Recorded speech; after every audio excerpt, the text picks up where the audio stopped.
Welcome. It's Thursday night. I'm glad you joined the huddle. I am Coach Hayes, and I am so ready to talk about Georgia, Alabama as we prepare for the clash between the Hedges and the classic city of Athens this Saturday night. I am got a loaded show for you tonight. I'm going to have Graham Coffey with me tonight, and we're going to be talking about what Georgia's got to do to defend their turf at home. And then later, after the break, I'm going to have Herb&Rodg joining me from Alabama Network. Their podcast supports Alabama football, and they're going to be giving me some insight on what they think they've got to do in order to try to take Coach Kirby Smart and his 33-game winning streak and put it to rest. A lot of things to talk about, but very excited about all things Georgia as well as Alabama as we get ready to clash between the Hedges this Saturday. So stay tuned.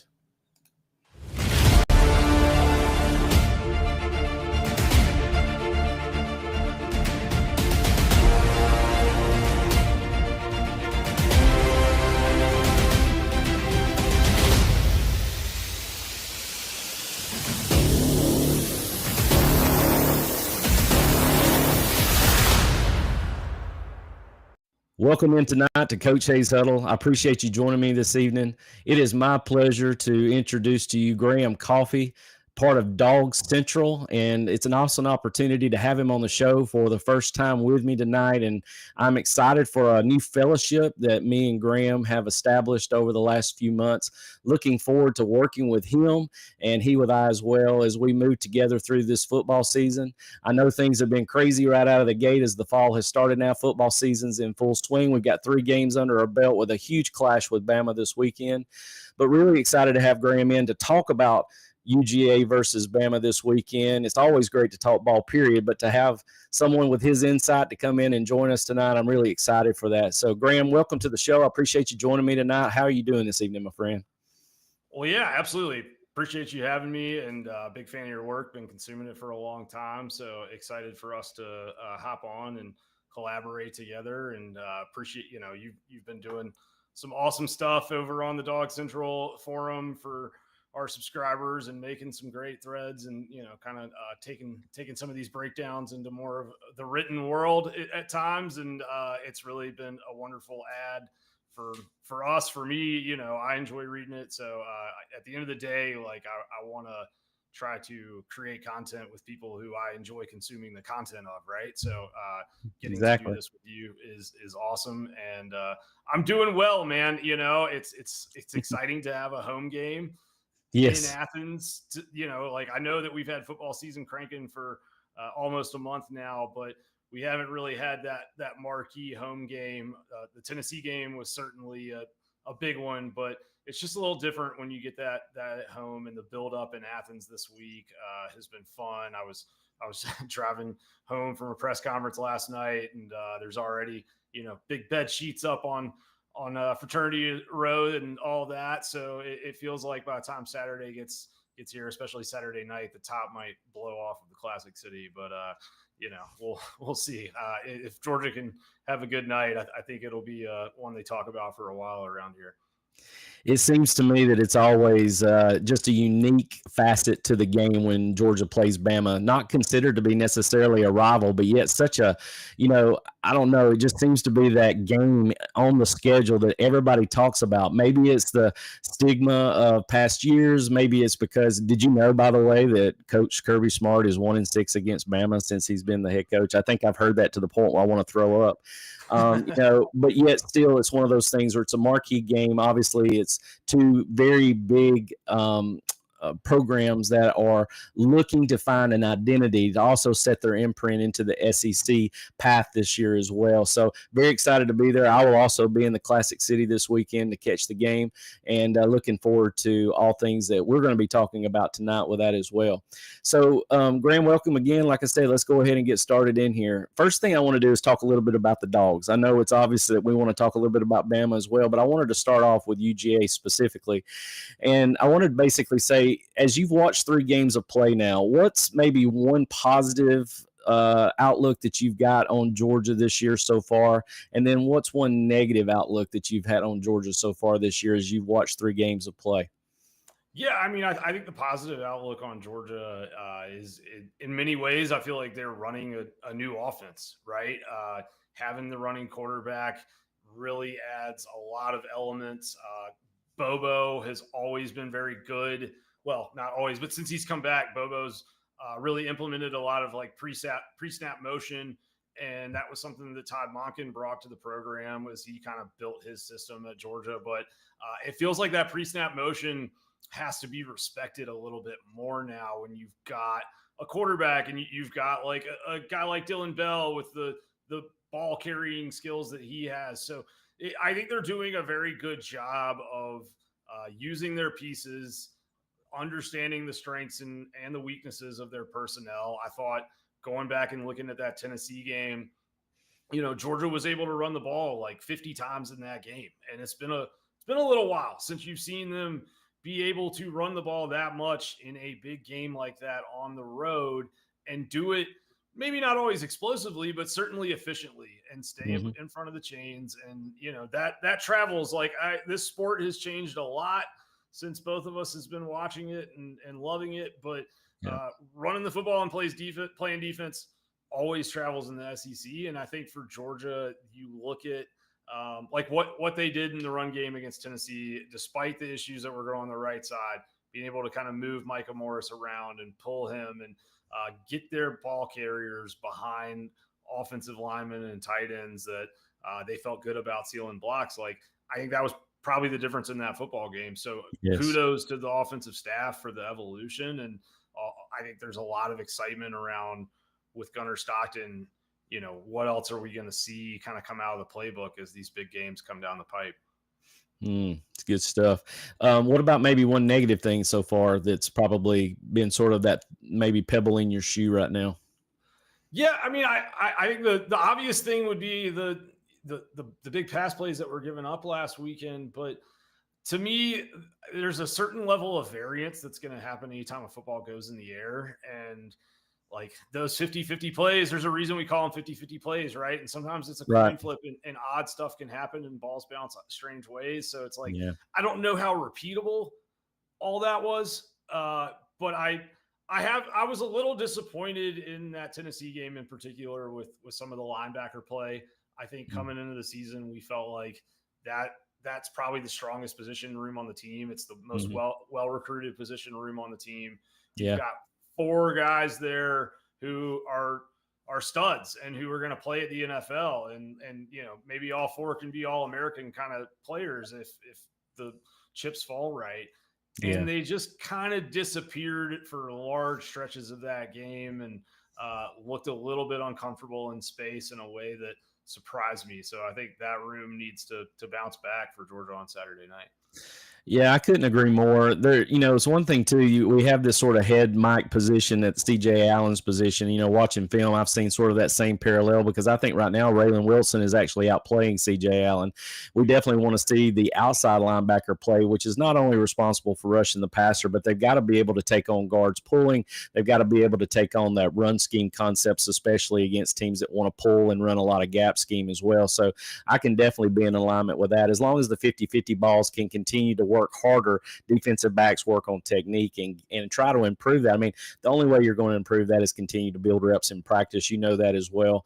And that's something I'm sure that they worked probably ad nauseum this year, this last couple of weeks anyway, because that's not something that's non-contact a lot of times other than just maybe the small little hand battling you're doing as you're trying to get to the high point of a football. So, I mean, there's an unlimited amount of reps that could come from improving that skill as well. But I definitely can see where you're talking about from that perspective, and definitely it's well noted. When I look at the team this year so far in 3 games, there's always those preseason talkabouts that we want to mention. We want to see go out there and perform very well. But I was very interested in your take right now. What's somebody on the defensive side of the ball and someone on the offensive side of the ball that has impressed you that may have not have been someone we were talking about necessarily in the preseason? I mean, I've been impressed with Jonel Aguilar. I think that is he like a super sticky man coverage guy working over the slot? No, but he's certainly improved this year. And I think coming into spring and even fall camp, like I saw a lot of talk, whether it be on our boards or just kind of across Bulldog Nation, like what's the star position going to look like? We brought in all of these transfer safeties, does one of those guys kind of come down and fill in there? And Jonell, in my opinion, kind of turned that game on its head against Tennessee when he started popping people over the middle, and they stopped wanting to run those crossers with as much kind of enthusiasm as they had before. So his physical presence has been important, and seeing some of the things he's been able to do, playing up high in zone coverage and really kind of, holding the lid on the top of the defense, and just the way he backpedaled and tracked that interception in Knoxville. I didn't know he had that skill set. I didn't either. Yeah. And very he good looked point. great. He looked great doing it. So I'm happy for him. And I'm excited to see kind of where else he can go, because if you think about the best Georgia defenses we've seen, 21, 22, 20, 23 to a lesser extent with Tyke Smith, but that star position is often kind of the havoc-making spot on the field. It's sort of where a lot of those big plays come from. Javon Bullard probably did it better than anyone, but man, I'm pumped for him. Yeah, that's awesome that you mentioned him. And it's funny that you mentioned that one particular play where he makes the interception. Graham, he looks just like a free safety. He flips the hips to the hash, goes back into his back pedal, looks very sweet and fluid through his motion, opens up again, and then just goes up and high points the football while Dalen's trailing. That's the beauty of what you should know when you are a safety and you know that you've got help over the top with your corner. That makes the corner's position when they're running with the hip, when they can't turn their head, they know they've got safety help over the top. And watching Janelle go through that process and actually just textbook that interception was very good to see. So I'm in complete agreement with that. How about on the offensive side of the ball? It's got to be man, I mean, what Bo Hughley did at the end of that game was obviously important for Georgia, but kind of still a small sample set. I think he only played like 14 snaps in that game total. So I'm going to say Dwight Phillips.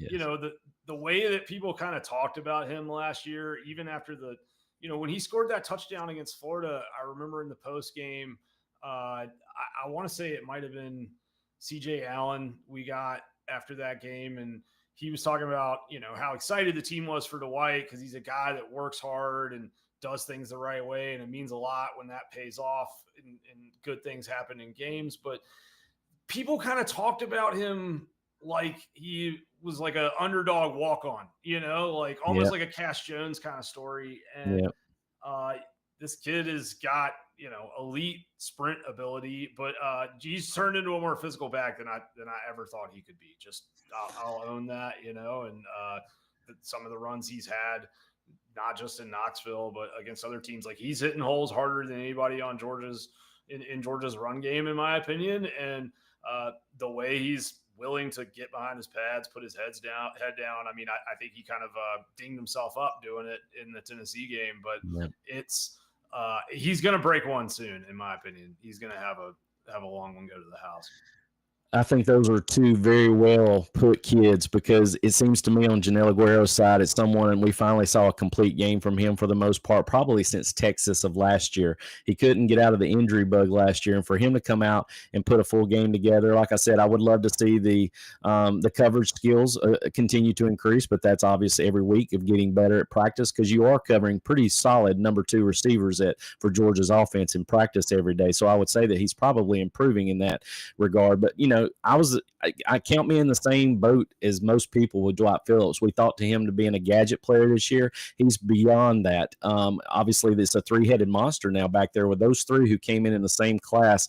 And to see him running downhill, being a world-class sprinter on top of that, he's got the genetics for it as well with his father and what they've done. But I think I'm just like you. It's just a matter of him breaking one tackle or hitting one gap that's just blocked right, and he's taking the first explosive run to the house. And it would be awesome to see him do it on Saturday against the Tide, because I really do think hitting outside the tackle box is going to be something we need to exploit in the run game with duo and our pin and pulls and tall sweeps and things of that nature. So very good points. Love what you think about those, and definitely would love to see those two continue their consistency we're beginning to see in these young bucks. So, we know Alabama coming to town finally since 2015. It's the first time that Coach Smart has faced his old team as DC since he has been the head coach in Athens. And obviously there's a lot of things going on this game because Alabama didn't start off so Alabama-ish, if that's even a word to put in there.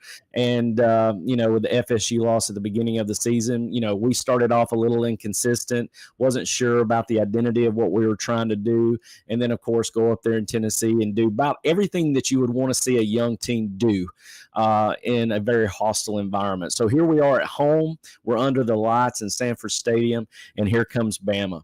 I really do think that it's going to be very important that we see some things out of the gate where we're not sitting there troubled by years past of things that have happened to us. Slow starts out of the gate, maybe allowing a touchdown on the first defensive series from the offensive side of the ball. If you think with Bama coming in, even with the FSU loss and really two very lopsided games with their games against Louisiana Monroe where they scored 73 points, and then, of course, a very mediocre Wisconsin team that I gave them way much more credit, just as you may as well can elaborate on when you talk about them too, to compare for transitive properties there. But, what do you think Bama probably poses for us the biggest problem coming into Sanford Stadium, or do they pose a problem coming into Sanford Stadium this coming Saturday? Yeah, no, I mean, they certainly have, you go up and down the roster and you read these names off and it's like, I remember DMing that kid when, Georgia was recruiting him, or I saw that kid at this thing and he's a freak, right? So it's like the amount of talent that's assembled there is very similar to Georgia, where it's like any week in any point in time, like things can click and they can just play at juggernaut levels that, if it's their day, it's just their day.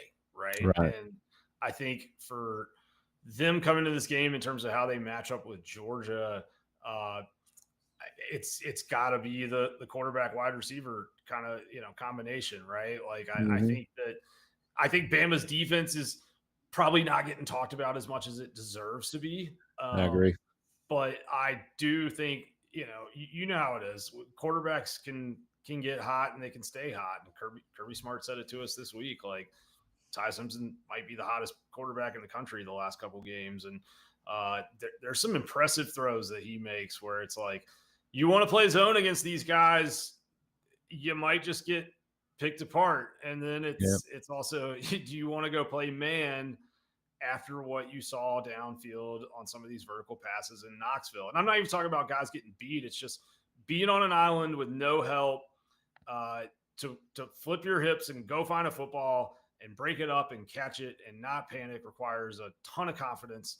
And yes, Daniel Harris, Taylen Everett have played a lot of football now. Ellis Robinson is probably more talented than either. I don't think that's a controversial statement, but still, like, you put guys on islands like that, and it's like we were just talking about, like, there's that variance that can happen anytime the football is in the air. So I'm interested to see how Georgia plays this. And I think, the Ryan Williams angle is obviously really getting fixated on in this game because of how last year's game ended. And I was standing there on the side. I was standing at the pylon that he ran across, when he scored a touchdown. Like, I saw it. He's impressive kid, but at the same time, I would also kind of, flip that around and just add that there's a lot of other good pieces in this Alabama offense. And if you get too fixated on Ryan Williams, you can let Jeremy Bernard and some of these other guys get loose on you. And so they've got a lot of good football players, I think, at the skill positions, and Georgia's got to figure out how to not let them create too much space. And I think, not to go on too long here, but I think that, they've got to go create pressure if they don't want all these downfield routes developing, and they don't want to put their guys into bad spots for prolonged periods of time. That's well said. And honestly, I love what you said there at the end, because I want to segue off of that, in that I really do think the biggest component of this game is the defensive pass rush from Georgia, which has been seemingly at times non-existent. It doesn't seem like we're seeing that havoc rate that Coach Smart talks about. It seems like all these buzzwords we tend to keep with what he throws out there because they're great words. You know, the word elite used a lot now in text, and as well as the word havoc, causing plays in the backfield that not necessarily is a tackle in the backfield, a TFL, but causing running backs to bubble, causing quarterbacks to step up in the pocket quicker, things like that that's going to speed up his windows. I think that's the biggest part of the game, because if our pass rush does not get to Ty Simpson, he reads very well 1, 2, 3, and he's got three guys in Jeremy Bernard, who I think is his most consistent route runner. His is probably the most explosive run, and that's the reason why, like you said, you know, people kind of focus on what Ryan Williams has done. I think Ryan Williams has unfortunately been too inconsistent for Ty Simpson this year. He's dropped as much as he's caught, but it seems to me when he does make a play, he makes it look spectacular. And we, of course, witnessed to that last year, as well as if you watch the Wisconsin game, he made a kid, I think, literally break his ankle on the play where a little stop move he does. That little jump stop cut, just like in basketball, the point guard taking you one way and going the other way. So, you know, that's the thing about Ryan. But yet, what happens is you've got a quarterback who reads and anticipates windows very well, especially in zone, and he's going to squeeze balls into tight pockets when you have man-to-man as well. He's not scared because he knows that he's got consistent route runners that are going to be in play. So that's the reason why I say the defensive pass rush, if we don't get to him, it could be a longer night for us than we want, because if we're allowing our DBs to have to stay on hips for 4 and 5 and 6 seconds to try to cover, I think that ends up exploiting us in a way where it puts us in a blender, and I don't think Georgia fans are going to be happy with that, but that's the beauty of the game and why you play it. And I think with defensive pass rush, what we haven't seen, all of a sudden, like you said, that property of something just showing up magically because all of a sudden we get it, or just because of the way the team orchestrates their offensive scheme and allows better opportunities for us defensively, I think could be a possibility of helping our pass rush have something that we're talking positive about after Saturday's game, instead of continuing to scratch our head of why we're not creating more havoc and more pass rush intensity to the backfield. So love the takes there. Love what your thought process is on those, and I couldn't agree more with you on that. You know, when I look at Gunnar Stockton, I know everybody really wants to talk about his growth in the last game and what he did, you know, the throws that he made when he needed to make, and just the beauty of what he did with him and London Humphrey's little poetic orchestra that they did there at the very end to take us to within 2 before tying it with Zachariah Branch's 2-point conversion. I look at the quality win that Gunnar has, and I'm sitting there thinking to myself, as he continues to try to gain traction as the QB1 in the Bama game, do you think he needs to do anything differently in this game versus what we saw in Knoxville? Is there another level or another tier that we need to see of Gunnar Stockton, or do you think we've got what we need in order to win the ball game with his play right now? I mean, I think if he can play at a similar level to the one he played at last game out, and especially if his offensive line can play at a slightly higher level, then I have no doubt that Georgia can go and win this game. They've got what they need in him. But you asked kind of about improvement. I still think there's plenty of plays on tape, plenty of his dropbacks where he is leaving clean pockets. And there's plays where, you know, he's leaving clean pockets as like a deep over route comes clean downfield. And if he can start anticipating those things a little bit better, then I say this like not to sound like hyperbole, but like he can end up in New York, honestly. Yeah. Like if he can do just a little, because he's got the running ability that's going to give him the stats and all that. Now, I can promise you nobody in red and black, most especially Gunnar, could give two you-know-whats about that, because they want to go win football games, and I think that's why Gunnar's been the right man at the right time for this program. But I think with Gunnar, if he can just kind of stay patient, you know, all of that's kind of a patience thing. And if he can just stay patient, even if he does need to escape the pocket, if you can wait another second, literally we're talking seconds here. Sometimes, you know, by the time you get out on that edge, you do have a guy that's gotten open downfield, or, you know, you do have more space between you and that nearest defender, because your receivers have run those guys off downfield. So there's just kind of, you know, some things I think he can let develop a little bit better. But I really love what he's done with his reads in the run game. And he's doing a lot of things to put his guys in good positions. But if he just kind of keeps embracing that point guard type role a little bit more, especially on some of those RPOs, like there can be some very explosive plays that come out. And I think Georgia can become kind of very, very like, nothing's impossible, right? But like they can become really hard to defend. Point taken. And I know there's a lot of people who's watching the show right now going, but okay, Gunnar probably feels like he's running for his life every play because we seem to have a turnstile at the right guard, right tackle position.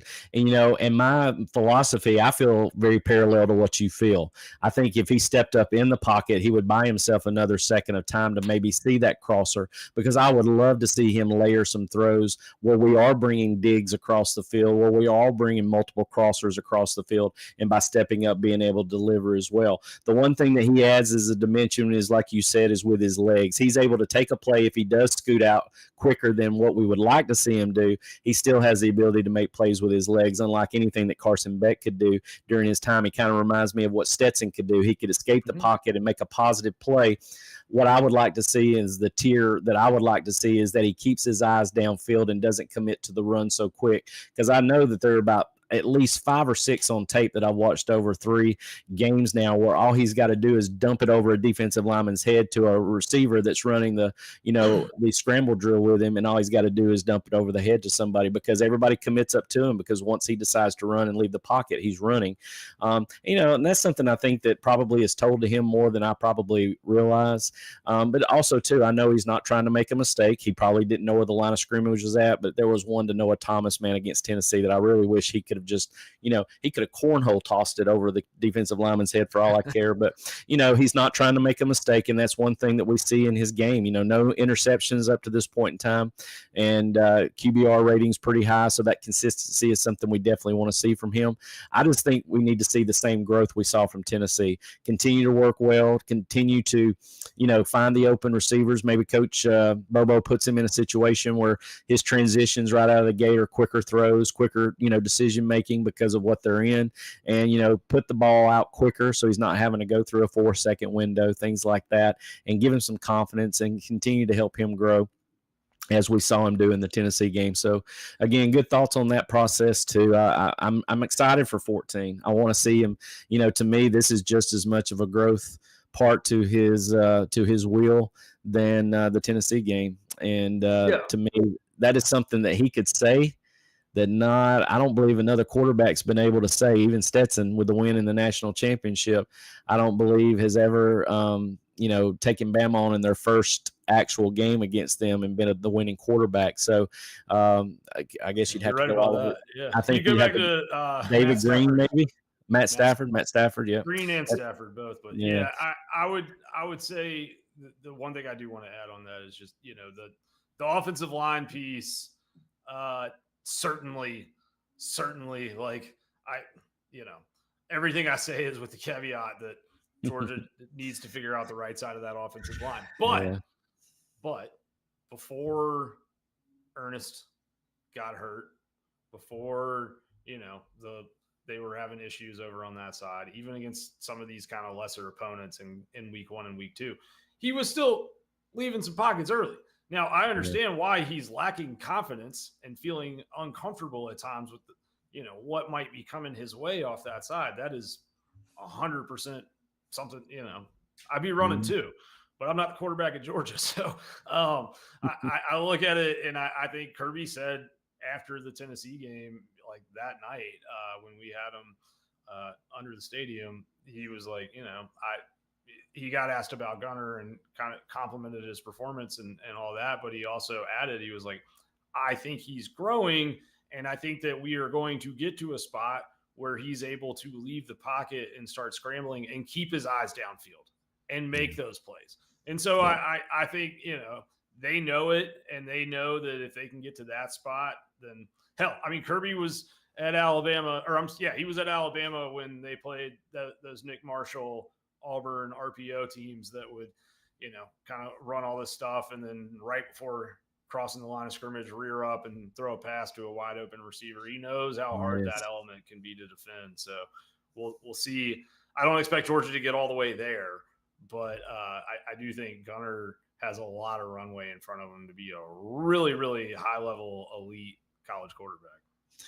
And, you know, I want to believe that too. Well said. Obviously, good reinforcement to the listeners out there that want to understand that, you know, we can always throw the small, simple, you know, nail out in the middle of the road to run over. But, you know, my thing is that Gunnar knows that they're working their tails off at the offensive line position to put the best five in front of him.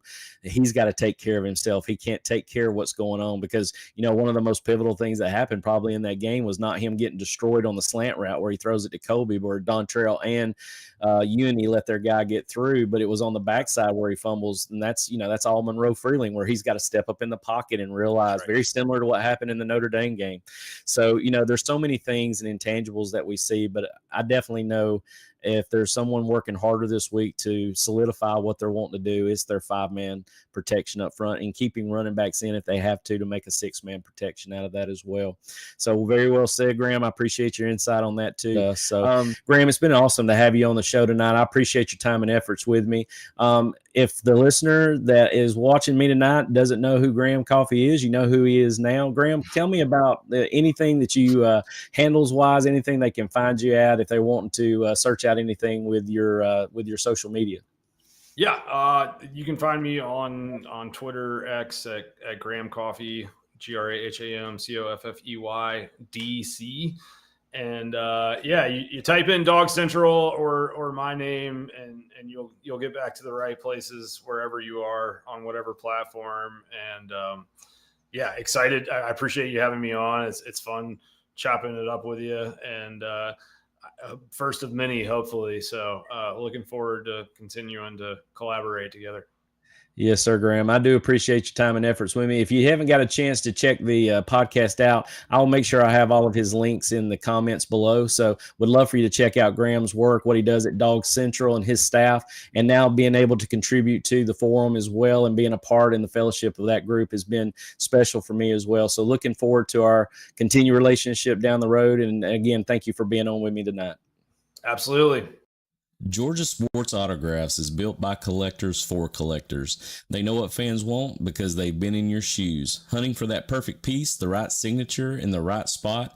At every signing, Georgia Sports Autographs make sure it's done right, using the proper ink, following best practices, and paying attention to every detail so you end up with a product you'll be proud to display. They've already worked with many of Georgia's top athletes, and their network gives them access to just about anything you can imagine. If you don't see it listed, don't assume it can't be done. Chances are they can get it for you.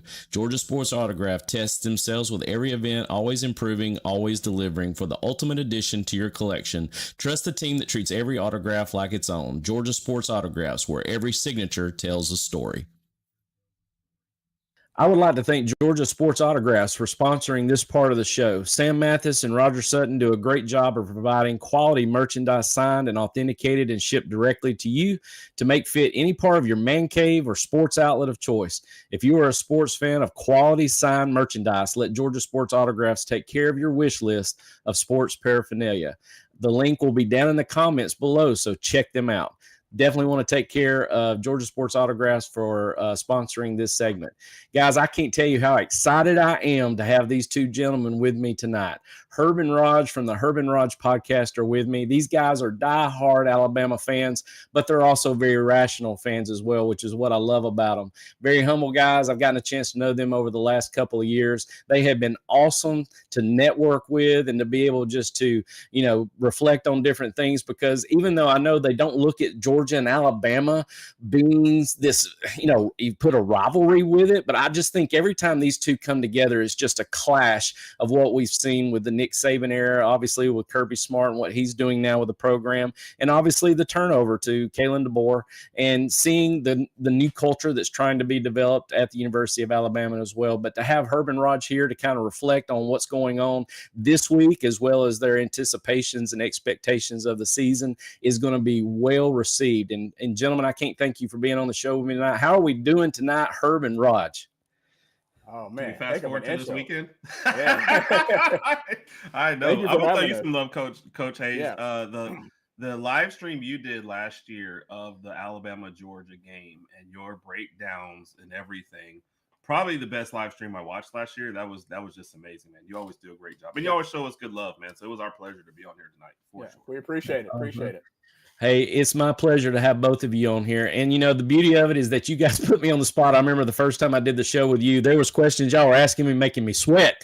And I thought to myself, I tell you what, I don't know if I can do that to you guys, because I think equally, you know, just with having both of you on here, I said it's an awesome responsibility to be able to get some quality insight, because the one thing I like about what you guys bring to the table is that most fans are going to sort of, I don't know, it's just that knee-jerk reaction. You're always going to get sort of that that fan that just really goes over the top and just says Bama by 50 or Georgia by 50, whatever it may be. But I've always just appreciated your insight, because I think y'all bring a realistic view and a viewpoint to what Bama is and what they are, and definitely interested in your takes tonight.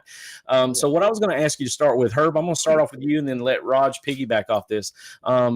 I want you to talk to me about what you've seen in Bama since the beginning of this season, based on your expectations. I know there's probably been highs and lows so far, just like I've had with my Bulldogs. So I'm just curious, from your standpoint, what is, what have you seen so far in this Bama team that started off against FSU, and now you've seen now in 3 games played as we prepare for our clash on Saturday? Herb, we'll start with you, buddy. I think the weirdest thing is I still don't even know sometimes. I don't think the team is as bad as they played against Florida State.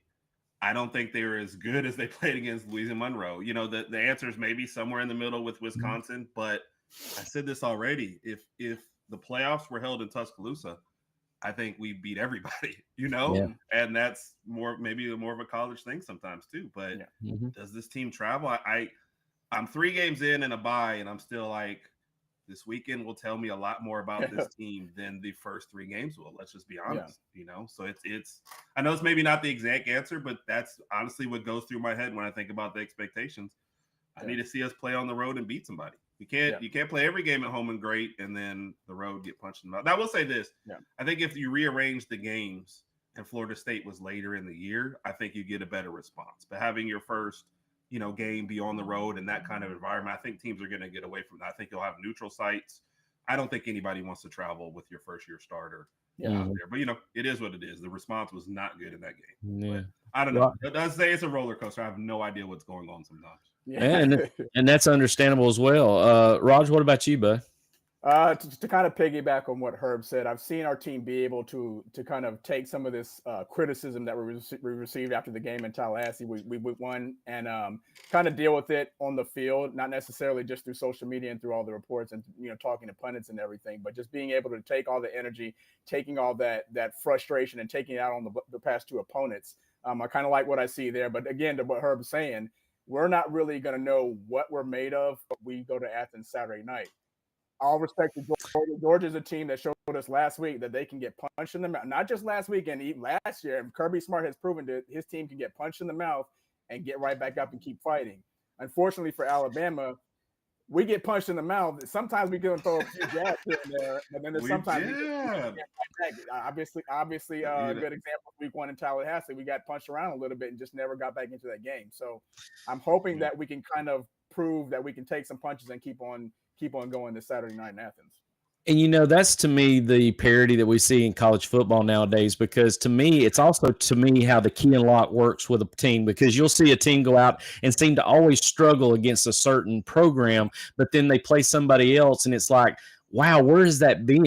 I actually made the comment that we've been playing pretty well defensively. Of course, we had played nobody, and the offense was what we'd had question marks about. And I said, guys, you never know. We could go into this Tennessee game and be thinking the opposite of what we're thinking right now.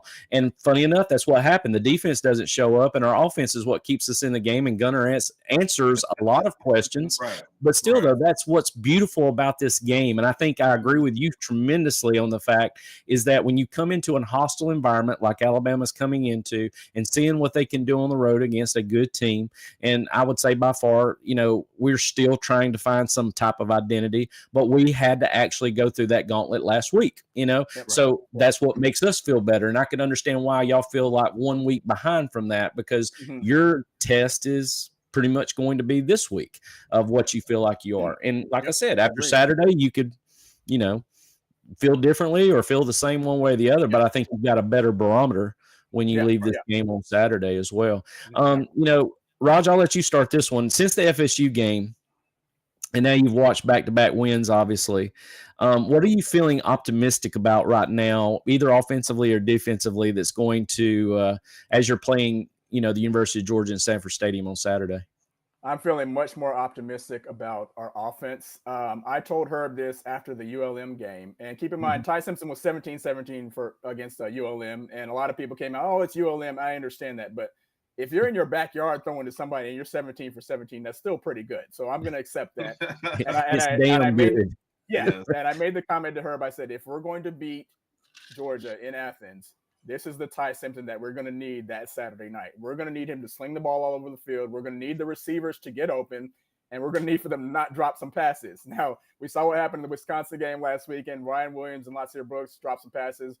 Ryan Williams, obvious touchdown. Latsir Brooks probably could have ran maybe number 20, 30 yards and had a big game play. But we're going to need them to catch those balls. But offensively, I think we're running on all cylinders right now. The big question right now is our run game. It's not looked up to par this year. Obviously, Jam Miller will be back this Saturday. Keep in mind, Jam Miller, now let's be honest, Jam Miller only had about 8 rushing yards against Georgia last year. The majority of the rushing was done by Jalen Milroe because we were running a different type of offense last year. But with that being said, I still think Jam Miller is going to add in because his run blocking techniques. He's a good blocker, can catch the ball out of the backfield. And we have a good stable of running backs that can kind of help out. So I'm looking for us to step up the run game and just keep on being consistent with the pass. That's really good stuff, man. And I would definitely agree with you on that since I've been watching film on them for the past couple of weeks now. It's been something that I've really been impressed with as well. And I'll definitely add to that a little bit later. How about you, Herb? Yeah, I mean, I won't. The biggest answer is Ty Simpson. Just his poise in the pocket and having the wide receiver core. If you were ever going to try to take advantage of something in a Georgia defense, that would be the year. Now, Randy tried to give us a little husky droppings, as we call it. Say, are you guys poised? No, Kirby Smart is the best coach in the game, and he's going to have a plan for that. But if you said, hey, where is something you feel good about, it's definitely Ty Simpson in the receiving core. Even, right out of the backfield has been catching the ball great. Defensively, I like our defensive back unit. It's kind of, I hate to give the negative with the positive. Can we get to the quarterback, or is Gunnar going to have all day? But as far as that, our safety group has been playing a lot better. Bray Hubbard took some criticism, and he's been after it ever since. Is what you like. Raj, tell me what that new name is for Bray Hubbard now. I heard that today. Bray Hubbard played week 1 in Tallahassee. Game 2 and game 3, it was LeBray Devontae Hubbard. Totally different guy. I love it, man. I saw that today. I thought that was great. But I'm in agree with you on that, Herb, with your defensive backfield. Go ahead if you want to continue on that. I didn't mean to interrupt you. No. That's my biggest one. Can we get to the quarterback is the negative part of it, but I like our defensive backfield, if Gunnar does throw it all over the field. But I mean, we know it's a Kirby Smart get team. They're going to try and run it until they can't run it anymore, and then they're going to run it one more time just to see. So, and I show Kirby some love real quick. One thing that I saw, we had come out of the Wisconsin game. We sat down, and this goes to a point you just made a minute ago. We sit down. They're down 21-7, and I see Kirby on the side, and he's just coaching some guy, and got his hand on his shoulder. There's no throwing stuff around. He's just like, hey, next time they do this is what we're going to do. And I looked, I said, yeah, they're getting back in this game. I'm not predicting a win or loss, but it's not going to be a double digit. They're getting back because that's what Kirby does, So it's a later question for us. That's what I need to see from DeBoer when we get punched in the mouth. But I get it. That's very well said. And I'll let it get you a chance to elaborate on, Kalen a little bit later, because I think that's something that you need. When the fans who watch this, that's the reason why I wanted to be able to start putting the umbrella out there and it not just be such a Georgia homer mentality. I want to hear what fans of that program feel about their own head coach and how I would feel towards him on the outside looking in, because everybody can look from a helicopter's view of 20,000 feet, but there's people who, that live and breathe that. And you guys are definitely fitting in that criteria. So I think that's something that's really important to hear from you later on as well. I will say this just to piggyback off what y'all just said. And before we move on to the next question, I am very impressed with Rusal up front. I wanted to ask too, are y'all Tim Keenan, is he supposed to be back? Yes. Yeah, Won't make announced like I said, along with Yeah, I think he was it Monday morning or Monday afternoon. Womack announced that Tim Keenan and Miller will definitely be back for this game. Okay, well, that's good to hear. I think if there's anybody you're going to see probably better productivity of, will probably be Keenan versus Jam. I just think Jam because didn't he have the tightrope surgery? Is that correct? Yeah. No. Keenan had the tightrope surgery. Keenan had the tightrope. My bad. Well, the reason why I say that is I just know with the running back situation, with the cutting and the stuff that you have to do, I just think people in the trenches might have a better opportunity to show their stuff. I agree. So having him back, but I was impressed against Wisconsin. What you had, I think you were down to basically London Simmons playing that nose position, if I'm not mistaken, number 90. But I will say this: the three people that highly impressed me, and it's funny, I've heard a lot of criticism. But your Hubbard kid, I guess he got called out. His ass got called out, and he's showing up. He was, and he said, and he has two. Yeah, he has 2 picks against Wisconsin in great coverage on both plays. One was in zone where he dropped from the flat force and got back into the curl lane, and the other one he was in man-to-man in cover 1. And I watched him make those plays, but I also watched him come downhill from safety position out of cover 4, making plays outside laterally, which he wasn't making again FSU because, I looked at what Gus Malzahn was trying to do, attacking you guys off tackle, which is something I think we need to do as well. But I'm going to say this. I really like Rosal up front defensively. I like what I see from him. Pierre didn't do a bad job either coming in that position. And I love Keon Sabb, and I love your Hubbard kid out there too at safety. I have a heart for those kind of players just because those were the ones, and of course inside linebacker as well. But I think your inside linebacker plays very similar to what we have in Raylan Wilson and CJ Allen. I think you have 2 guys there, veterans that do a good job. They're solid. They're fundamentally sound. They don't miss gaps very often, and they tackle well in space, and they arrive to the football pissed off, and that's what you got to have from inside linebacker play. So I like your picks there and your thought process. I do want to get your thoughts though on this though. Who is somebody that, there's always preseason talk about kids and expectations, and there's typically those head people that you see at each position. Okay. But who is someone I'll give you somebody offensively, and Raj, I'll give you somebody defensively. Who is somebody that you are seeing right now from your team in 3 games that is showing up that wasn't really being talked about very heavily when the season started? Herb, I'll start with you. So because of the caveat not being talked about, heavily, because Herb&Rodg was going to be my easy choice, but he was wide receiver 2 and now he's wide receiver 1. So we were talking a little bit about him. So the easy choice is Kevin Riley. If you had picked our backfield before the season, out of the 6 backs, Riley was 6th. I remember talking about if somebody transfers after the spring game, I thought it would be him. You'll be hard-pressed to see any article with him in it. No. And then all of a sudden, Raj and I are sitting at the Florida State game, and we heard, results by Riley. I was like, he's number 28, right? Is he 28? 28. Yeah. He's the one. He was impressing me because I couldn't even find him on the depth chart when I was looking y'all stuff up. I could have named all 5 of those guys and what positions I thought all of them were playing, and then I'd say, and we have Kevin Riley. And look, I know people said, well, the running game hasn't been great. Out of the backfield, he's been great. His hands have been great. His blitz pickups have been nice, something that we thought we weren't going to get from our running backs very well. Ty Simpson threw him a pass in the Wisconsin game that I didn't realize who it was until they said Riley. I was like, he threw him that pass? Like, that was a wide receiver pass that he caught, kind of on the left side. So, no, Kevin Riley's the easy answer for me offensively. And he just kind of reminds me of Jam Miller, to be honest with you, just his build too, and his being able to catch the ball in the backfield as well. So, nice. Defensively, again, I think with the caveat that you threw in there, I would say I'm going to go with London Simmons. I think, and we just mentioned him a little while ago. London Simmons got his first sack, I believe, last week in the Wisconsin game, freshman D tackle. He's just playing really, really good, stepping up when time is right, and being able. I guess it's perfect example of whenever you're given the right opportunity, you need to step up when your name is called. He did it last week in the Wisconsin game. I'm really liking what I'm seeing from him right now. Another name I was going to throw out, that a guy that has been talked about, is LT Overton. Didn't really do too much in the Tallahassee game, to be honest. Our defense wasn't really doing too much in the Tallahassee game, but really, really stepped up last week. Had the 2 sacks in the Wisconsin game. He's got about 7 tackles so far.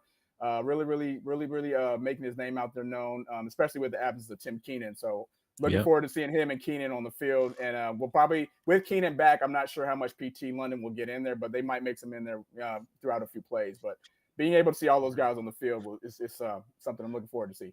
Those are two excellent picks. It's kind of unique. Overton and Smith are 22 and 23, if I'm not mistaken, playing the inside tackles with the London kid in the middle of them. But I was impressed with him, like your middle linebacker play and your will linebacker play. Very steady, solid. Did a lot of good things against Wisconsin. I know Wisconsin may not be the biggest barometer to compare it against, just due to the fact of what I saw him do the next week against Maryland. I know that it take the shine off a win quickly, doesn't it? Yeah, well, I mean, not to their discredit, though. I just think there's good things that were said about that, because I'm going to tell you this. I did a weekly SEC breakdown of my quarterbacks. Ty Simpson was kind of in the top 10, right at the 10 level to start with after the FSU game. But once I got a chance to actually sit down and watch his tape against FSU, I didn't even look at the Louisiana Monroe game. I know it probably would have even made it bigger. But once it goes to the Wisconsin game, I'm watching him make these one-of-one throws in the FSU game. He is now in my top 5 without a doubt, and honestly is probably one of the most pure pocket passers that I've enjoyed watching, other than the Joy Aguilar kid from Tennessee. So I'm definitely going to give him credit. We're going to talk about him here actually in a second as well. But I love your picks. I love your thoughts on that. And, like I said, if Keenan gets back in there to help with the defensive pass rush, maybe that's what's going to help down the road for you guys in talking about if we can get to the quarterback, can we do that? Because that's one of my questions as well, because defensively we're not doing that either. We're not causing havoc in the backfield. And if we give Ty Simpson time to throw the football, he's going to pick us apart is what I feel. That's going to be the biggest part of our game that's going to help us, to me, win or lose the ball game, is what we can do to affect Ty Simpson's window and throwing opportunities. So I love those thoughts. I love the people that you've really got in mindset, because like I said, those are the guys that are going to be contributing as the year goes on, because you need that depth. You need those opportunities. So when you do have injuries, because it's a long season. I'm going to say this, and this is for any one of y'all can take off with this, but I think we can agree that outside looking in, that most people saw Ty Simpson maybe as an underrated passer coming into the season. If you're not an Alabama fan, if you're, like I talked about a while ago, from the outside looking in, what are your thoughts on him so far, considering now people have watched him like me, to see what a difference maker he can be for the offense? Let's say not even just outside. In Alabama fans, Raj and I, we did several breakdowns. We didn't expect Ty to be a difference maker. We were just like, defense is going to be top 5 rated. Stable of running backs, good wide receivers. Just stay back there, distribute. We don't expect you to like push the needle, And then all of a sudden it's turned to, like you mentioned, Florida State. Ty was not the reason why we lost to Florida State. No, he was not. No. You're exactly right. At all. And there's no way we go into that game saying Ty's. If you had told me before the game, hey, Ty's going to throw 43 times this game, I said, I guess we're going to lose, because that's never supposed to be the game plan. Right. We had a balanced drive in the first drive, and then we just gave up on that and said we're just going to do that. But that's neither here nor there. Ty has the one thing he has done that we did expect from him: no turnovers. We actually put the over and under on a show at 5 for the entire year. Right. He doesn't put it in harm's way, but you started to see more throws in Wisconsin where he's like, I'm sliding protections over, which is something, let's honest, has been missing. I'm recognizing things before. I'm getting to my hot routes quick. I'm seeing my matchups. He threw a pass to Isaiah Horton that was not bad defense at all. No. He just put it in the spot where Horton, because I feel like the DB who's standing like this in front of her and going, he's putting it in spots. And then, what, we already had 5 and we get a Ryan Williams drop and a Brooks drop. Maybe he gets more yardage. I mean, he's without a running game, Ty has been even better than expected. Yeah. So absolutely. Roger, thoughts? Same to what Herb said. I think what I like most about Ty, and it kind of goes to Herb's point of him not having any turbos, is he kind of reminds me of Bryce Young as regarding his cerebralness, just his decision making. Being able to take a look at the defense prior to the snap, making those pre-snap judgments, throwing the right passes to the right angles, right accuracy is on point, making the right decisions. And one thing that he's learned from the Florida State game is now he knows how to throw better on the run, and now he knows how to run a little more because when you saw him in the Florida State game, he ran a couple times, and then we were watching the game, and we're like, hey man, 2 or 3 more yards, you run, you get the first down. And he would throw it, and he would underthrow his receivers, and that's just something that he's learned. He had to kind of get the kinks out in the first game because prior to this season, we didn't really have a big sample size for Ty. He played the majority of the game in the South Florida game. Didn't even start that game. It was Tyler Buckner. We know what he's doing in Notre Dame now. Then Ty came in. Ty came in for cleanup duty, played the rest of that game. But this was the Florida State game was like the first true game that he started. And I feel like as a first-year quarterback, you have to go through the ins and outs. You have to go through the ups and downs of being a quarterback. He did at the Florida State game, made massive improvements to ULM, and then made more improvements to the Wisconsin game. So I'm just looking forward to him just continue to keep on trending in the right direction. I'm going to say this, and I'll segue out of this, but after watching film on him for a solid 2 or 3 hours, I think he's one of the most pure pocket passers I've seen in a while. And honestly, his ability, like you said, his cerebral ability to throw into open windows, anticipating 3 very consistent, for the most part, other than Ryan's drops. Yeah. I think Horton, complements him very well. I think Ryan, he's the one that's dynamic. If he can make the catch, will definitely be that one that can take it to the house. But Jeremy Bernard, to me, is the guy that he is the go-to guy. And I think he's the one he trusts the most right now. Yep. But I'm telling you, there's about 3 or 4 throws in the FSU game, and I know he had to play from behind, so he was forcing the issue. But what I love about him that Gunnar's not doing, and it's understanding because right now we're a turning stall at right guard and right tackle, but I love the fact that he does step up in the pocket to buy that extra half second, 1 second of time to let a window open up. And, man, he doesn't even – it's amazing to watch, especially from the tight copy, seeing him throw into a window where there's no receiver there. It's in between 2 people. It's like a point guard making a beautiful pass between 2 defenders on a guy that's cutting to the hole and being able to anticipate that. That's the beauty I see in it. And so – and then on top of that, when you've got man-to-man, which we're probably going to see from us a lot, he don't mind throwing in those tight windows either. People are on the hips. He's going to try to throw it just like he did to Isaiah Horton on that one play against Wisconsin. I even made the comment on my breakdown. He threw that that was only his receiver could catch it. I mean, that kid was in good position. Yeah, he was. I felt bad for the DB. He was right there, and you're looking behind. Your guy got it, and you're like, Coach, what should I have done different? And there's nothing. That's called good job, buddy. Get them next time. I mean, you pat him on the hat. That's all you can do because there's really nothing. Pat him on the head and say, "Hey, man, good D, good catch." All right, that's all we can do. He made a play, and you can't do anything about it because your quarterback put it in one places, only where he could catch it. So that's the thing about it to me is that everybody wants to talk about the Ryan Williams matchup and obviously what he did to us last year. But I'm going to tell you right now, we've got to shut down Jeremy Bernard if we're going to have any success with y'all not having a good passing night. If we don't shut him down, and like I said, Ty has time to throw, and he becomes that consistent receiver because he's going to find an open window. He can beat one-on-one, so can Ryan.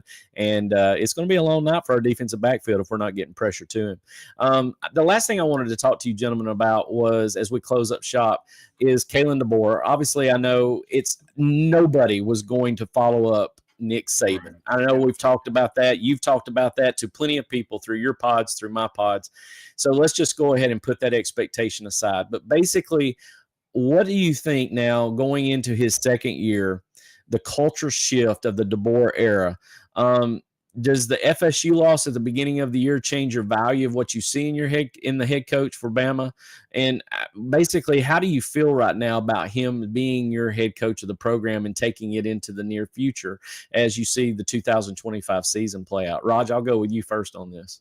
My value for him hasn't changed. And again, to your point, kudos for him for even taking the position in the first place. And a lot of Alabama fans keep forgetting that we were 9-4 last season, but 9 wins in your first season as head coach isn't bad. Saban was 7-6 in his first season. And I think the thing about last year was a lot of the losses that we had, it's not just the losses, but it's the way we lost some of those games, which kind of stings in our head. And some things we just kind of can't forget. But my value hasn't changed, but the way I'm perceiving him now is changed. I'm happy he's our head coach. I think there's good things to come. But another thing we have to take into consideration is that there's a lot of good teams in the SEC and a lot of good teams in the country now. It's not just you're not just seeing the top tier teams all the time playing each other. It's just there's a lot of good teams in the SEC. We're seeing what Mississippi State's doing right now. Tennessee's looking good. Georgia's looking good. We're looking good, et cetera, et cetera, et cetera. So the competition has gotten better.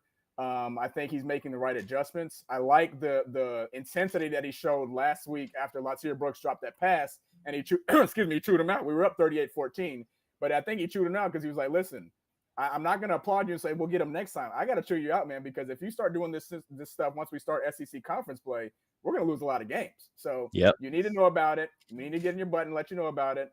But I like the direction we're headed in. I like the coaching staff. I like Womack so far. I'm hoping he makes some more adjustments regarding the run game. Keep my fingers crossed. We'll see what happens Saturday night. But no, we're in good hands right now. Good deal. What about you, Herb?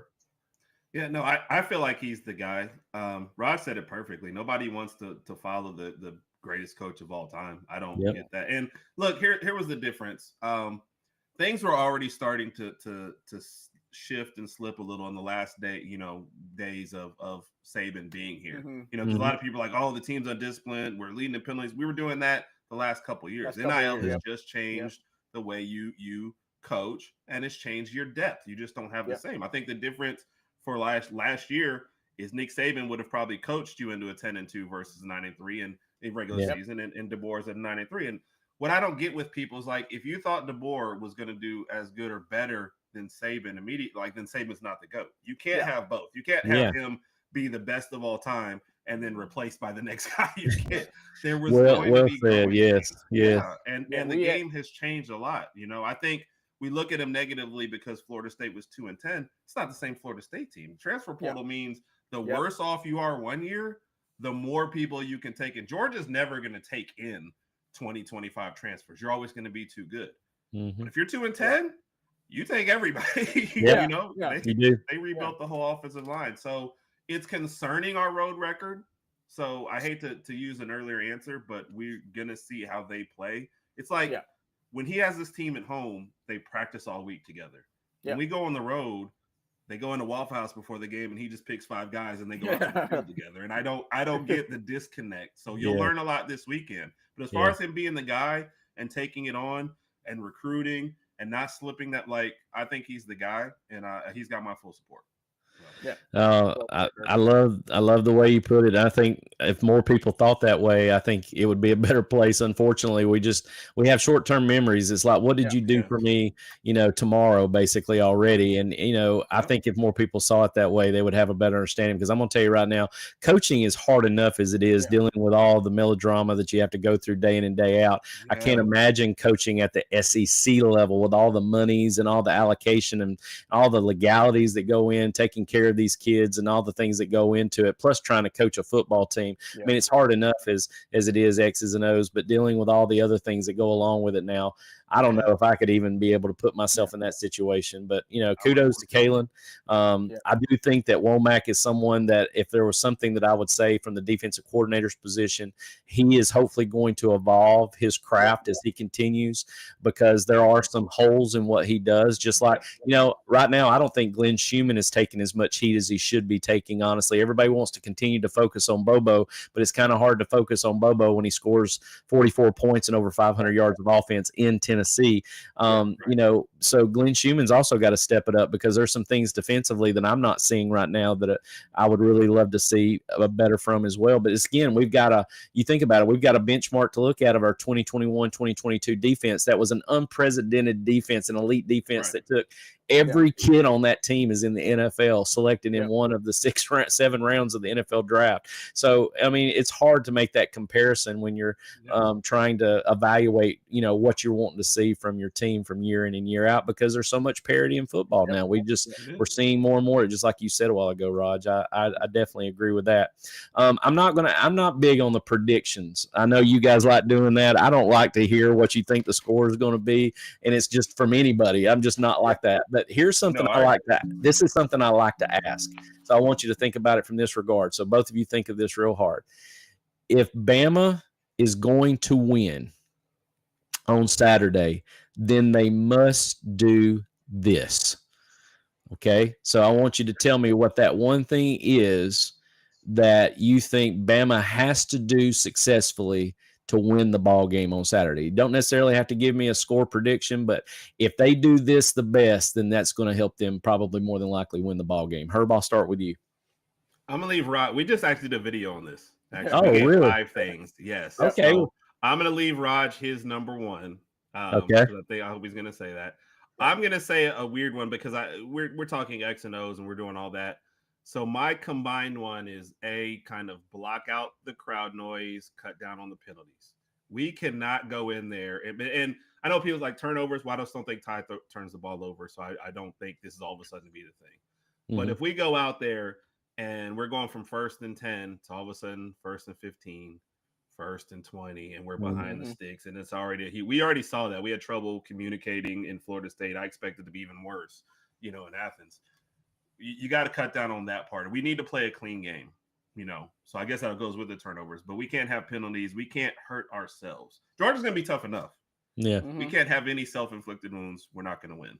So before Raj interjects, I'll say this: as loud as Nealon was, 0 false starts from Georgia offensively. So that's a big deal, and I think that's a very key idea for what you say. That's very important. Raj, what do you think, buddy? Offensive line has to protect. They have to give Ty Simpson time to throw the ball. Like I told Herb a couple weeks ago, if we're going to beat Georgia in Athens, it's probably going to be done through the air. They stopped us heavily last year on the run game, minus Jalen Milroe, but that's a different skill set. But most of our running backs were like I said, Jan Miller had about 8 rushing yards. So I think this game's going to be one through the air with Ty Simpson. But if he doesn't have enough time to pass the ball, and if our receivers do not get open, it might be a long day for Bama. And I think that's well said, because I'm going to caveat off of that and tell you exactly what I think is the defensive line doing the same thing on the other side. If we don't provide pressure, as I said earlier, and we let him have a 4-second window to throw every time it's a passing down, it's going to be a long day for us on that side. So my extension off of what I just asked you, for Georgia to win the game, I feel definitely we have got to create more havoc in the offensive backfield than what they're used to seeing. That's what's going to be a key component to the win, because that allows shorter windows for defensive backs to cover. Ty's got less time to throw in the window, and we're causing more problems that shuts things down and changes your avenues of what you're trying to do. Because like I said, you don't want Ty sitting back there for 4 seconds to throw the football, because if he does, he's going to put our defensive backs in a blender. Guys, I can't thank y'all enough for being here with me tonight. Y'all have done a phenomenal job of giving me some great info and some great intel, and I'm always interested to hear your thought processes. It's unique because a lot of your feelings I'm in a complete alignment with. I enjoy good football. Even though I may cover the Bulldogs and love Georgia, and that's I'm a fan of the team, just like you're a fan of your team. But what I do love is good analysis. To me, shows sort of that less than homer mentality, but you're realistic about it, and that's what I've always appreciated from y'all's insight. So for the viewers that are watching me tonight, that are catching the podcast, maybe you're catching this segment with Herb&Rodg, I just want if y'all could help me out here and just shout out your socials here, so we can we'll add those to the comments below so that our listeners can find you guys. Where can they find you at? Herb&Rodg podcast on YouTube. We usually stream Wednesday nights, 8 p.m. Central, and Saturday nights live. Sometime at the end of the games, we do a live stream. Have a little whiskey, a little football. I can appreciate that. Yes. And then also Twitter at Rog_Herb. So you get any of those, you'll follow us everywhere. So. And I'll make sure that I put those in the comments below, so those people who are checking it out want to get a chance to look at some other components, look at what Alabama's doing down the road, and listen to two guys do it very well. I couldn't appreciate them more for their opinions on the matter and for being here with me tonight. Gentlemen, it's been a pleasure. I appreciate you being here with me tonight, and I hope you guys have a good Saturday. And I'm going to say I hope you have a good day, and I hope the better team wins, but I hope, if anything, the team that loses learns a lot and gets better and improves and continues to strive, because, as you know, whoever loses this game is definitely not out of the SEC run, and it's very well known, for that matter, of what happened with us last year. So, again, thank you guys for your time tonight, and I hope you have a good evening. Yes, sir. Appreciate it. Thank you, sir. So, just want to thank Graham, want to thank Herb&Rodg for being on the show tonight, and I couldn't thank them enough for what they did and their insight to the game this Saturday. I do apologize for the technical difficulties. I realize now that, as I said before, I may know X's and O's, but unfortunately, when it comes to the techie side of things, I'm still learning that process. So just be patient with me and don't slap me on the hand too hard. I'll learn as time goes on to split those audio tracks to make sure that I get equal tone on both sides, so you're not having a hot mic and a low mic next time. I can't thank you, ladies and gentlemen, enough for being in the show with me tonight. I've been trying to participate in the chat, and I've definitely taken some questions that I've seen, and I want to definitely entertain some questions now, since I've had the opportunity to talk to Graham and to talk to Herb&Rodg. I hope you enjoyed them, and as I said, I put it actually down in the description of the video for YouTube, both Graham and Herb&Rodg's contact. So if you're interested in seeing anything in their social media outlets, I have posted it there. definitely would like for you to check them out. Great people. They network very well. And like I said, give good insight that I think is logical, and it's something that's not too far-fetched or hyperbole, and it really works well. So, I just wanted to let everyone know out there, like I said, I've got a lot of people who are watching the show tonight. I always appreciate the patrons who watch the show and definitely want to participate in the show as well, because that's what makes this what it is. It's so special to have you guys on and be able to discuss ball, to discuss the game. And like I said, my mantra is to connect fans to the fundamentals of football, to be able to break down the X's and O's of the game and share that information with you and be able to give you insight. So there was one question I saw during the Herb&Rodg part, and it comes from Mike. What do you think about the 9-game schedule next? I'd actually had 15 more minutes of dialogue with Graham, and for purposes of not making the show an hour and a half long, and right now we're at an hour and 10 minutes, I wanted to discuss the identity of that, and we actually talked about that for about another 15 minutes after we broke down the Georgia Bama game on Saturday. And, really, I think we had a very parallel thought. And I really think a lot of those home and home games are being broken up in a way to where I don't really think you're going to have an identity when you're, rotating teams every year, other than the traditionals that you have. I still think that Greg Sankey has a sense of humor for the fact that, here it is, it's taken 10 years to get Bama at home under Coach Smart's tenure as the head coach. And funny enough, in the next year, you're going to find us back at Bama. And then the year after that, we're back at Texas. I mean, I just think there's a lot of little rib punches in there when it comes to Georgia's schedule. But as far as the traditionals that we got, I think it was a good fit to get an adjacent state in South Carolina as our third traditional team that we're going to play every year, because we knew Florida and Auburn would be the other two.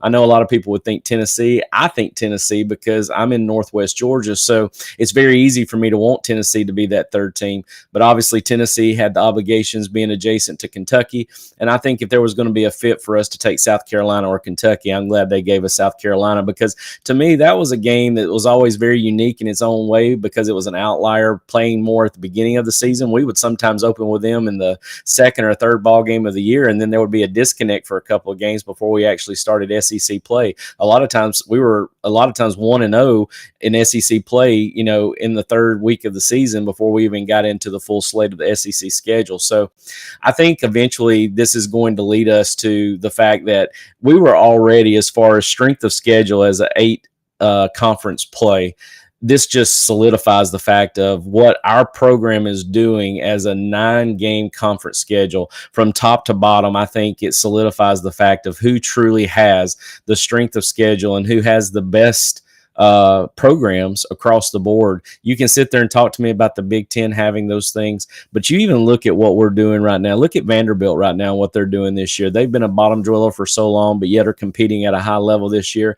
Heck, Mississippi State right now, guys, is 4-0 with Tennessee coming to town. They've got a lot of good things going on down there, and I really do think that that's going to be an important game for Mississippi State. They've got to mark this as that marquee matchup for them to go in and, or not go in, but out, Tennessee's coming to their place, and for them to have another marquee win at home like they did against Arizona State earlier in the season. So there's a lot of things going on that. I know we have seen sort of a fall in Florida. I know we've seen some things happen with other programs that seem to be kind of falling to the wayside. But I think if you looked at the totality of our 16 teams, if you look at the strength of schedule, every team is playing teams that are in the top 50 or top 65 roughly.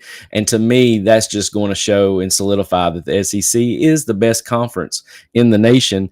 And there's no question about it. There's not a way for you to, I don't care. You can talk about the Big Ten the way they are. There's just, you put everything down on paper. You could argue to the moon and back with just, even though with Ohio State and Michigan winning, the last 2 national championships, that doesn't even hold a drop to water of what we have done as the SEC in the last, you could even go back to the year 2000, 25 years, and what the SEC has produced year in and year out. And it's not just because of it being Bama heavy or whatever it may be that a lot of these low liars are trying to say right now is what kind of held the SEC together. If you look from 2000 now till 2025, I mean, there's 5 of us in the conference that have SEC championships.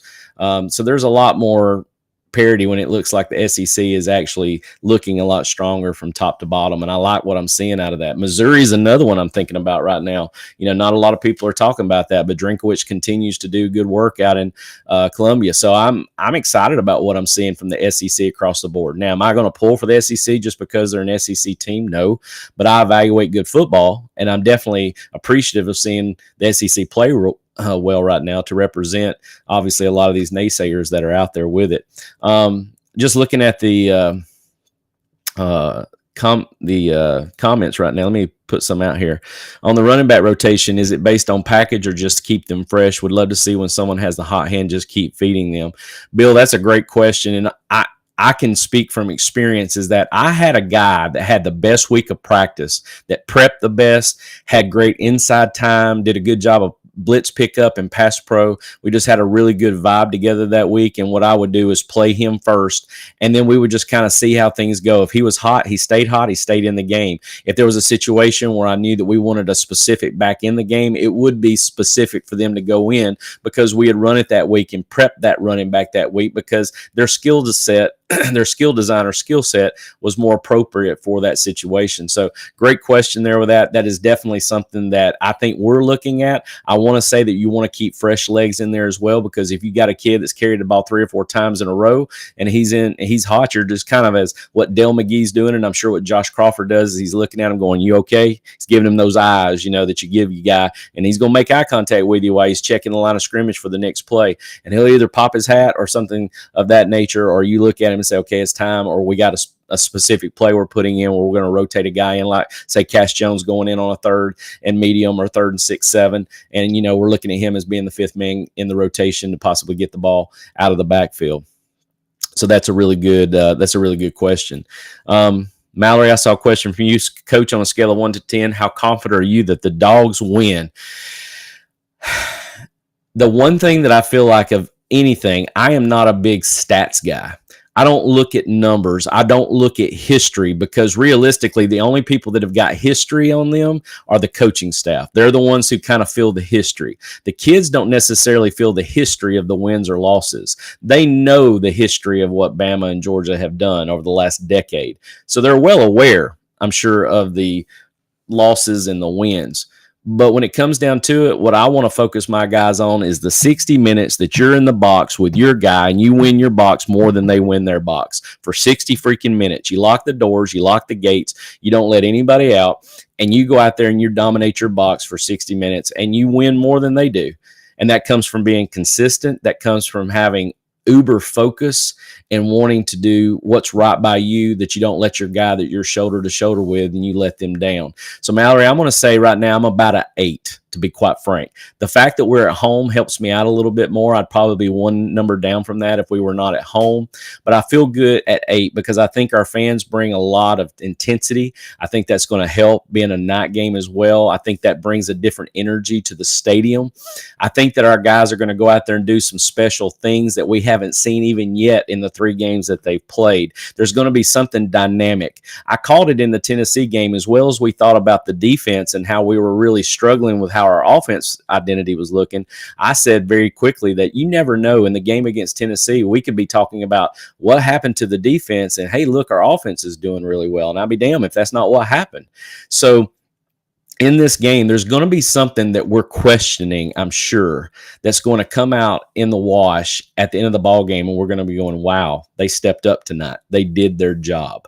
But I would say that right now it's an 8 out of 10 because I'm worried, again, as you heard me talking with Herb&Rodg in their part of the segment, I really worry about our defensive line push, because that kind of snowballs into a lot of things. If we don't create defensive line rush, Ty Simpson has a longer time to throw, longer windows to throw, and it's going to put our defensive backs in a blender that's going to cause them more stress because they're having to cover very consistent, very good wide receivers for longer periods of time. I don't know if you ever hear me say it or not, but the concept of 4-second windows has been sort of this, I don't know, just sort of a given default time that quarterbacks have in their head. It's like something on a countdown. So like when you do 7-on-7s, you have this little stool that you take the ball off of, and it has a 4-second timer on it. And that's what I used to always use, that if you go through your progression in 4 seconds, that should be your timer. If 4 seconds goes off, you need to pull it down and run with it, unless you can try to figure out a way to extend it with your legs and maybe get the ball once you get into a scramble drill. But that's the reason why I talk about that 4-second window. If Ty Simpson has that 4 seconds to throw, I really do think that he's going to have some good plays that we're going to have to really work hard on defending, because they do want to push the hashes to the outside, especially with Jeremy. And Ryan Williams again too. A lot of their explosive plays I've noticed were happening outside the hashes. And then you get to thinking, okay, well, we're going to box that and run some more trap outside.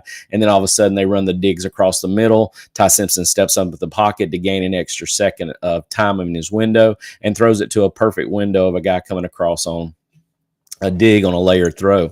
So defensive line putting a lot of pressure on Ty Simpson is going to be critical for me to make me feel like, hey, we've got the chance to win the ball game. I think it's going to be a very good ball game, honestly. I think the crowd's going to be a part of this, but also too, I think that we're going to see something that's going to stand out that we're not even thinking about right now, that we're going to go and that's special. That's nice to see. And does it feel, sort of that generational curse we feel with Alabama? I hope that that's not even a thought process.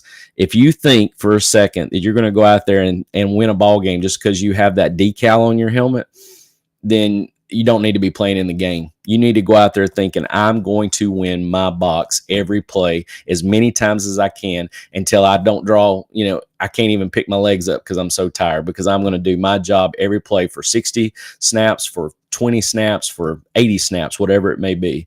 So we'll just have to see as going forward to answer your question there with that situation. Let's see if I got any other questions. I do appreciate them. Let's see. Mike, just wondering if you had a thought on the OSU coach being fired. I really do hate that for Mike Gundy. I think he's done a phenomenal job with their program. I mean, I think just 2 years removed, he was basically 1 foot away from playing in the Big 12 championship game, where he got kid got tackled on that end around right on about the 1 foot line, and it seemingly he has just become a victim of attrition, where teams have just, I think you've got kids that are portaling out. His recruiting has gotten less and less, and unfortunately he hasn't kept up with the portal and being able to help with the NIL side of things as well. So I just think unfortunately he's another coach that's kind of fallen to the wayside, similar to what Dabo Swinney's going through right now, seeing that same deterioration of just the coaching of the program. And, in his case, I think Gundy's in even, behind the 8 ball even more, because he doesn't even have the athletes that Dabo Swinney has. I think Dabo's not only losing kids due to the attrition, but he's not being coached very well either. And, I think they're losing kids in that regard because they're getting outplayed due to the fact of, to me, lesser than, efficient coaching. But anyhow, I really do feel bad for him, because that's someone who's put 20 plus years of coaching into that program. He is, blood, sweat, and tears has come from that man for that program. And they fire him on a Tuesday. And I know it's business. I understand that. But to me, that just seems very wrong for someone who's dedicated, basically a quarter of a century of his life to a program and then just get let go on a Tuesday. So with that being said, hey, welcome in. I got Enrique, go Dawgs. Yes, definitely go Dawgs. I appreciate you being in here tonight. I appreciate all of you being in here tonight. I appreciate the super chats for everybody who's dedicated time for my show tonight, and really looking forward to Saturday's game. I will be at the game on Saturday. I am looking for the opportunity to, go in and enjoy a good game. I really do think that our biggest issue is we can't get caught up in the moment. And I know that Coach Smart is going to make them realize the intensity is going to be large. But to me, when I was coaching in a big game, and I've coached in a lot of big games, was keeping guys down, necessarily to the point of where, once the nerves get rattled out and you're able to shake the bones a little bit and pop the pads and heat them up, all of a sudden when things calm down, and the dust settles, then you can play ball. And it's so tough because you're going to see them going back and forth, and you're going to see, who knows what will happen the first defensive series, man. It's right now a 50-50 on whether or not we actually have a holdout on the first series on defense or not. We haven't seemingly shown that, it seems like, against the bigger team. So I think that it's going to be a big advantage for us is that we stay as consistent as we can. And we have the opportunity to, if they do score, we score back on them. or we take it back down, very similar to what happened to us with Tennessee. And then, of course, if the defense is playing really well right out of the gate and we have a few 3 and outs, we've got to stay humble with that. Don't get so hyped up and thinking, well, we've got these guys just beat. All right. You can't do that, because as much as I love being a DC and looking at a team that's playing well defensively and you made the team go 3 and out or maybe 5 plays and out or whatever it may be, the one thing I always try to do, I said, stay humble, stay hungry, continue to focus on your assignments. Don't get lost in the translation of that you're playing good right now and they're not finding their rhythm. I said, because all it takes is that one defocused time where a quick slant gets hit and linebacker and DB are off on their coverage and they squeeze through and get an explosive out of that. And all of a sudden you give them a little bit of momentum back that changes the whole dimension of the ball game. And that's something you don't want. And so it's very important that, these guys stay humble through the process, stay, have a lot of humility with what's going on. And as the game goes on, just continue to drive the hammer in and, continue to dent their armor and get the chinks in the chains and get those little, as Coach Smart says, keep chopping that wood until that tree falls. So I'm looking forward to, seeing what happens with our defensive side of the ball, because I think the defensive side of the ball is what's going to transcend a very good ball game for us, because I think offensively we're going to do well, but when your defense is playing well, that changes the demeanor of how you play on offense as well. When you got your defense out there and they're freaking getting after, head hunting and getting after it and having some really good series and not allowing any consistency and breaking up any rhythm that they're wanting, and they get after the quarterback and make a couple of sacks, that completely changes the dynamics of the game. And that's something we got to see, because again, I'll say this one last time, we don't get into the backfield and cause havoc to Ty Simpson, and he's able to sit back there and throw for those 3 and 4 second windows. He's going to find receivers, because our DBs, I think, as good as they can be, are going to be covering a lot in zone man. And, I think Ty Simpson does a really good job of finding those open windows. So we'll just have to see, because, after watching Wisconsin, I really thought, man, Ty's really improved from the Florida State game to the Wisconsin game. But after watching Wisconsin lose to Maryland the next weekend and how bad they really are, their team speed's terrible, and realizing what he was actually throwing against, but he's still got to throw and catch those footballs with his receivers. And he's definitely got 3 very dynamic receivers in Bernard and Ryan Williams and Isaiah Horton. Enrique, I saw you come in a while ago here. Love your work, Coach Hayes. I didn't know you had a YouTube channel. Yes, I do. I am actually on all social media outposts, and you can catch me on any one. I typically post on YouTube, as well as Twitter and X, as you know. Twitter X, I guess, is what we'll call it now. I can never call it X. It's just, to me, it's Twitter. But that's where you'll catch a lot of my X's and O's. And then I do it on here as well as part of my breakdowns on Monday that I do live after the game. So even whether we win, lose, or draw, there will be some breakdowns on Monday of the good, the bad, and the ugly. And that's something I really do like doing. I appreciate you being in here with me tonight. With that, Bill, let's see, Coach, enjoy the Morris Hall tailgate and tell them Patrick and I will be yelling from Buckeye Land. I most certainly will, my friend. I appreciate all your support and what you've done for me in the Hudl as we have gone through this 2-year window of time, going in now into my 3rd year. I really appreciate that. 225 girl, I agree with you. You definitely don't want to get too conservative either. I think that's something that we find ourselves in a lot of times. It's like we're trying our best not to make a mistake. I would almost rather us, I don't know. I want to see a deep ball thrown to Noah Thomas. We've got to get him involved. So why not, go 3-by-1, put Noah away from us, get him one-on-one on an island. Hopefully they'll catch us where we're in a cover 1 situation, and throw the ball up to Noah Thomas and let him go try to make a play. If you throw an interception, I ain't going to be really butthurt about that, because I want to see us, first off, A, stretch the defense, B, get Noah Thomas involved in the offensive play of the game, and have that opportunity to, just open it up a little bit where Gunnar just steps back and just rips it down there and see what we do.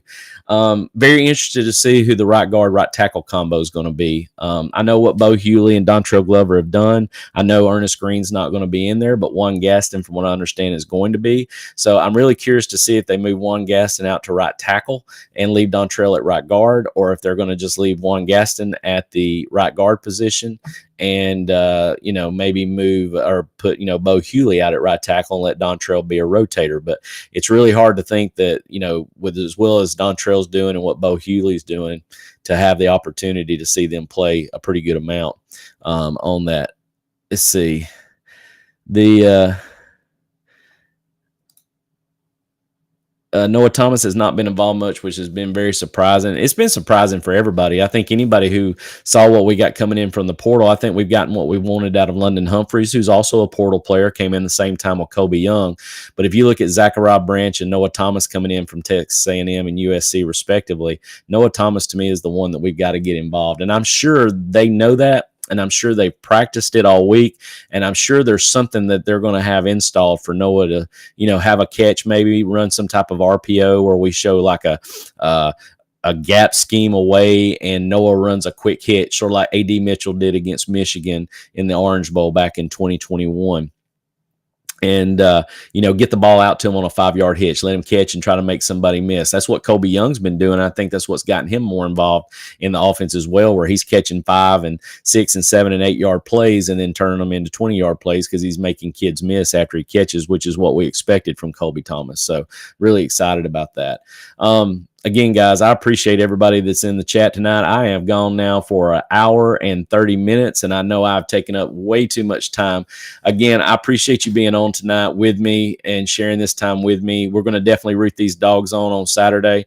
Honestly, I think it could go either way, to tell you the truth. I think we've got a game like 24-21. It could be something like 27-21, something like that. I'm not really big on guessing scores. I don't really think that's a, necessary thing, because it's just like anything else. Everybody can make a guess and, find an acorn every once in a while blindly throwing darts in the dark. So I do think it's going to be a close competitive game, but I think Georgia finds a way to win in the end. And hopefully, like I said, we show up and show out with our fans on Saturday night in a very hostile environment and let Coach Kirby Smart take his streak from 33 to 34 and get that win over the Tide and get that monkey off our back, man. And I think this team is the team that can do that. And let's hope so for that. With that being said, Neil, I appreciate again the super chat there. I definitely hope that Humphreys has a good day. And honestly, to tell you the truth, where it's going to come from, Neil, is we got to run the football effectively. I know I've heard good things this week from Nate Frazier running the football in practice, Chauncey as well as Dwight, but Nate definitely. There's been some unique chatter this week about things that we might see that we're going to be surprised about. So I'm going to leave that nugget with you guys, because I'm hearing a lot of unique chatter about some things that we're going to see on Saturday that might surprise you. And I don't know if that means from an offensive scheme setup or, somebody that's going to be getting the football differently in a different capacity. I don't know what it may be, but it does seem like there's something exciting to look forward to on Saturday night. Aaron, that's okay, buddy. I appreciate you being in here anyway with me. If you didn't get a chance to catch the whole show, it will be obviously on YouTube. It'll be ready to go. Y'all help me out with those algorithms. Hit that like button. And if you haven't subscribed, hit those notifications so that you can get all things from Coach Hayes Hudl. Appreciate you joining me tonight. It was a pleasure taking care of you guys and bringing you some insight towards the Georgia-Bama clash this Saturday. As always, take care. God bless. Love you guys, and go Dogs.